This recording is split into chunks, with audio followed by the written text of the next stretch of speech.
반지하를 싸게 살 수 있는 건 알게 됐어요. 그래도 평균 수익률이라는 게 궁금하잖아요, 사람들은. 네네. 평균 수익률이 어떻게 될까요? 평균 수익률은 솔직히 말씀드리면 최근까지의 계산을 제가 하지 않았어요. 근데 제가 퇴사한 게 17년이고 18년 고해는 제가 수업 때문이라도 정리를 다 해놓은 게 있어가지고 뭐 평균 수익률이 이게 뭐 딴 사람들이 들으면 뭐 사기라고 생각할 수도 있는데 네, 안녕하세요. 반지상 선생님을 모셨는데요. 유명한 부동산 선생님이죠. 아, 참. 네. 부끄럽네.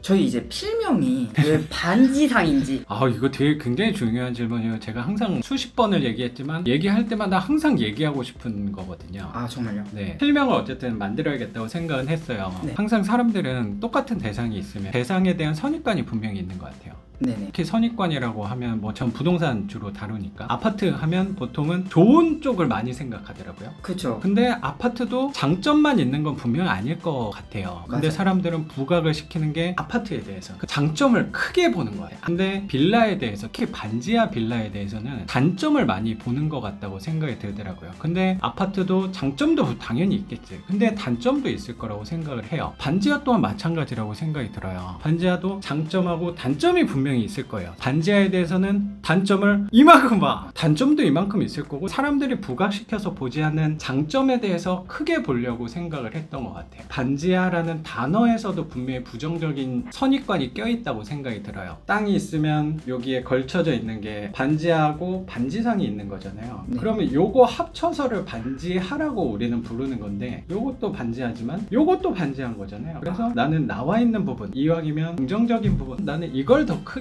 보겠다라고 생각해서 반지상으로 저는 필명을 만든 것 같아요. 사실 저는 선생님 책을 보고 선생님 필명을 봤는데 네. 어렴풋이 반지하를 이야기하는 거겠구나 라고만 생각을 했지 사실 왜 반지상일까? 라는 생각은 좀 계속 갖고 있었던 것 같아요. 반지하를 말하는 게 반지상을 말하는 거랑 같은 거라고 생각이 들었던 것 같아요. 네.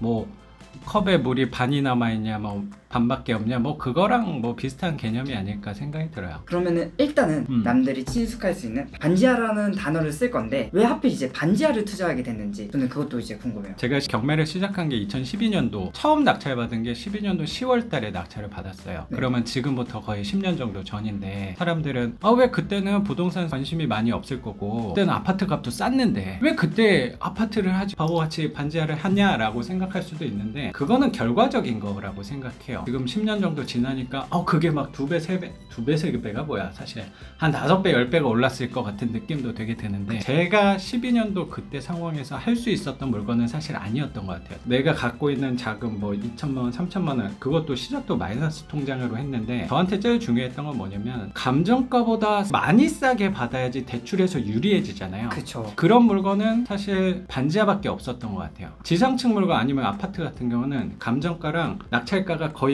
같아요. 그래서 기존의 12년도 때도 똑같았어요. 그러면 대출에서 되게 불리하잖아요. 근데 반지하는 감정가 대비 유찰이 상대적으로 많으니까 싸게 살 수 있어요. 우리 현금 흐름 투자는 중요한 게 금융이 들어가는 부분이라고 생각해요. 낙찰가 대비 90% 80% 대출을 받는 게 되게 중요한 거거든요. 그냥 가격이 싸냐 비싸냐의 의미는 아닌 것 같아요. 네. 내 돈 이만큼 갖고 효율을 최대한 뽑을 수 있다고 생각을 했던 것 같아요. 그리고 그때도 아파트는 싸게 살 수는 없었어요. 그때 기준에서. 네. 저한테 중요한 건 싸게 사는 거 되게 중요해요. 그리고 이어서 할 수 있는 게 되게 중요했어요. 그런 물건에 딱 맞는 거는 그 당시 12년도 때도 반지하가 맞았고요. 현재도 맞아요. 사실 네. 저는 우연히 선생님 책을 접해서 알게 된 거지만 책을 먼저 접했어요?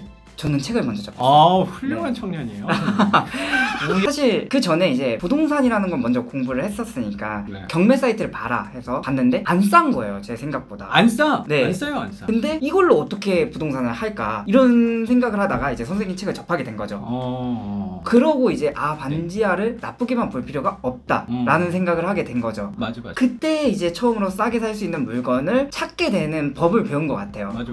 그럼 이제 뭐 다른 부동산에 비해 반지하를 싸게 살 수 있는 건 알게 됐어요. 그래도 평균 수익률이라는 게 궁금하잖아요, 사람들은. 네네. 평균 수익률이 어떻게 될까요? 평균 수익률은 솔직히 말씀드리면 최근까지의 계산을 제가 하지 않았어요. 근데 제가 퇴사한 게 17년이고 18년 고해는 제가 수업 때문이라도 정리를 다 다 해놓은 게 있어가지고 뭐 평균 수익률이 이게 뭐 딴 사람들이 들으면 뭐 사기라고 생각할 수도 있는데 한 30% 한 초중반대 돼요. 30% 초중반대요. 그렇죠. 이거는 뭐 시세 차익에 대한 수익률이 아니고 월세 수익률인 거고, 뭐 예를 들어 뭐 1억이 들어갔다 하면 1년에 3,300만 원 들어오는 개념인 거네. 아파트보다 낫네요. 그런 점은. 그런 점에선 당연히 좋죠. 근데 계속 말씀드리는 것처럼 이게 이상적인 물건이라고 생각하진 않아요. 수익률에서는, 월세 수익률에서는 굉장히 유리하죠. 근데 분명히 단점이 있잖아요. 뭐 가끔 저한테 얘기하시는 분들이 왜 요거 단점은 자꾸 얘기 안 하냐요, 저보고. 네. 근데 단점을 제가 얘기할 필요가 사실 없어요. 왜냐면 반지하에 대한 고정관념은 다 알고 있거든요. 굳이 제가 설명하지 않아도 다 알아요. 뭐예요? 그냥 잘 안 안 팔리잖아요. 네. 안 팔리는 단점을 갖고 있으니까 그거를 저는 보지 않은 거예요. 이거를 받아들이고 나는 부동산에 대한 관점을 팔지 않겠다로 접근을 한 거고요.